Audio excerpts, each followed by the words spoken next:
Hello hi నమస్తే అందరికీ. ఇవాల్టి టాపిక్ వచ్చి widow pensions in Andhra Pradesh spouse category. యాక్చువల్గా ఏపీ రాష్ట్ర వ్యాప్తంగా new pensions in Andhra Pradesh government sanctioned 89,788 new pensions అయితే శాంక్షన్ చేయడం జరిగింది. వారికి మే మంత్ నుండి ఎవ్రీ మంత్ 4,000 రూపీస్ పెన్షన్ అయితే ఇవ్వబోతున్నారు. సో ఎవరైతే స్పౌస్ పెన్షన్కి అప్లై చేయాలనుకునేవారు ఎక్కడ అప్లై చేసుకోవాలి అండ్ ఎలా దరఖాస్తు చేసుకోవాలి అండ్ ఏ డాక్యుమెంట్స్ కావాలి అన్ని ఈ వీడియోలో క్లియర్గా చూద్దాం.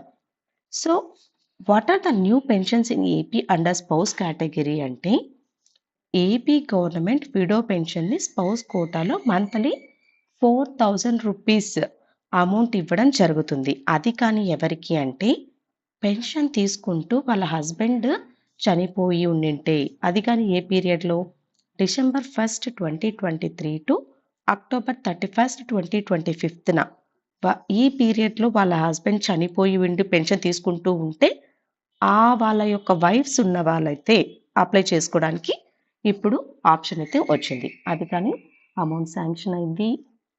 ఈ మంత్ అప్లై చేసుకుంటే మే మంత్ నుంచి వాళ్ళకి పెన్షన్ రావడం జరుగుతుంది.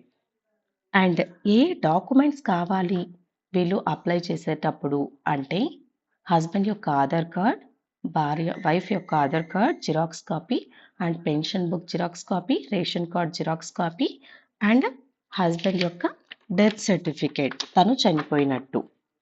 అండ్ ఏ విధంగా అప్లై చేసుకోవాలి స్పౌస్ కేటగిరీలో అంటే ఫస్ట్ గవర్నమెంట్ లిస్ట్ అయితే రిలీజ్ చేసింది. ఎవరైతే ఈ పీరియడ్లో చనిపోయి ఉన్నారో వాళ్ళ యొక్క లిస్ట్ అయితే రిలీజ్ చేయడం జరిగింది. డిసెంబర్ 1, 2023 నుంచి అక్టోబర్ 31, 2025న ఎవరైతే పెన్షన్ తీసుకుంటూ చనిపోయి ఉన్నారో ఆ లిస్ట్ అయితే షేర్ చేయడం జరిగింది, రిలీజ్ చేయడం జరిగింది. అండ్ ఆ లిస్ట్లో పేరున్న వాళ్ళు వాళ్ళ వైఫ్ వెళ్తే సెక్రటేరియట్కి వెల్ఫేర్ దగ్గర ఎస్ఎస్ పెన్షన్ లాగిన్ నందు ట్రాన్సాక్షన్స్ పైన క్లిక్ చేసి అప్లై స్పౌస్ పెన్షన్ లాగా క్లిక్ చేసి అప్లై చేస్తారు. ప్రజెంట్ స్పౌస్ పెన్షన్కి ఏ విధంగా అప్లై చేస్తున్నారో అదే ప్రాసెస్లోనే ఇప్పుడు కానీ వాళ్ళు స్పౌస్ పెన్షన్కి అప్లై చేస్తారు. ఆ ప్రాసెస్ అంతా వాళ్ళకి తెలుసు. ఇప్పుడు ఇంపార్టెంట్ పాయింట్స్ ఏమున్నాయి అంటే డెత్ అయిన వారికి సంబంధించి ఈ పీరియడ్లో డెత్ అయినటువంటి వాళ్ళకి సంబంధించి ఇంపార్టెంట్ ఇన్స్ట్రక్షన్స్ ఏవి అయితే అన్నట్టయితే గుర్తుపెట్టుకోవాలి అప్లై చేయడానికి వెళ్ళేటప్పుడు. సో భర్త పెన్షన్దారుడు కానిచో ప్రస్తుతం స్పౌస్ పెన్షన్లకు అప్లై చేయడానికి ఆప్షన్ లేదు. ఇన్ కేస్ ఎవరైతే హస్బెండ్ పెన్షన్ తీసుకోవట్లేదు కానీ వాళ్ళ వైఫ్ అప్లై చేసుకోవాలంటే వాళ్ళకి ఆప్షన్ లేదు. ఎవరైతే గతంలో పెన్షన్ తీసుకుంటూ అతను చనిపోయి ఉంటాడో వాళ్ళ యొక్క వైఫ్ మాత్రమే ఇప్పుడు వెళ్ళి అప్లై చేసుకోవడానికి మాత్రమే ఆప్షన్ ఉంది. అది కానీ ఆప్షన్ అప్లై చేసేటప్పుడు స్క్రీన్లో పెన్షనర్ ఐడితో అప్లై చేయాలి. కాబట్టి కంపల్సరీగా ఆ పీరియడ్లో చనిపోయిన వాళ్ళు హస్బెండ్ చనిపోయి వైఫ్కి ఆ పెన్షన్ రావాలనుకున్న వాళ్ళకి. సో యాక్చువల్గా మనకు పెన్షన్స్ అనేటివి అక్టోబర్ 31 తర్వాత చనిపోయినటువంటి వాళ్ళకని వచ్చాయి పెన్షన్స్ ప్రజెంట్ మొన్నటి వరకు. కానీ ఈ పీరియడ్లో ఎవరైతే చనిపోయారో వాళ్ళకి రాలేదు.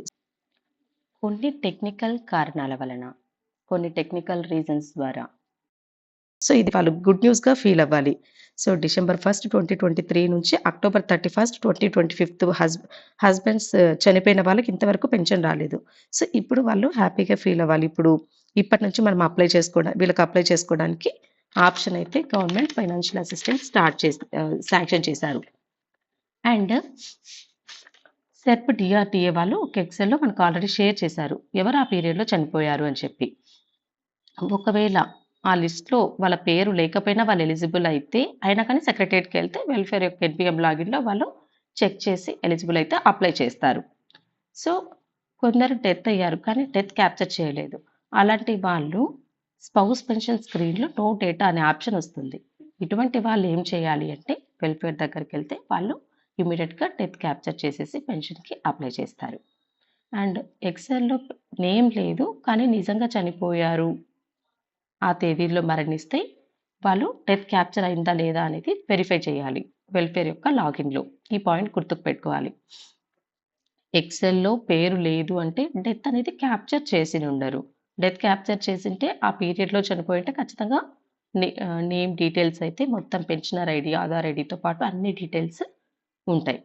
అండ్ పెన్షన్ తీసుకుంటూ మరణించిన వారికి సంబంధించి కొందరు జెండర్ మేల్ కానీ, మేల్ అయితే ఫీమేల్ అని, ఫీమేల్ అయితే మేల్ అని అలా ఏదైనా ఇన్ కేస్ ఇన్‌కరెక్ట్‌గా ఉన్నట్టయితే మేల్‌కి బదులు ఫీమేల్‌గా ఉంది అయితే అప్పుడు వాళ్ళు ఒక లెటర్ ద్వారా కరెక్షన్ చేసుకోవచ్చు.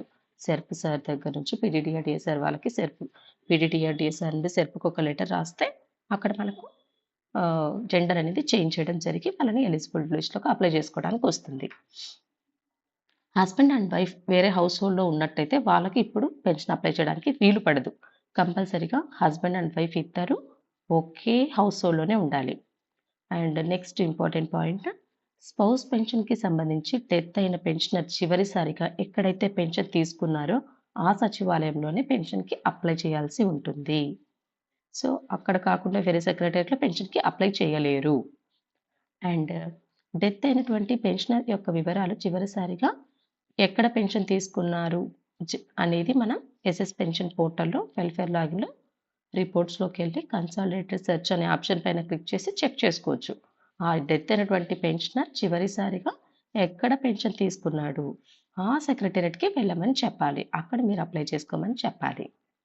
అండ్ వాళ్ళకి తెలిసే ఉంటుంది. బట్ ఇన్ కేస్ దగ్గరలో ఇది ఉంది కదా అని ఇక్కడికొస్తే అది చెక్ చేసి వాళ్ళని ఆ సెక్రటేరియట్‌కి పంపాల్సి ఉంటది.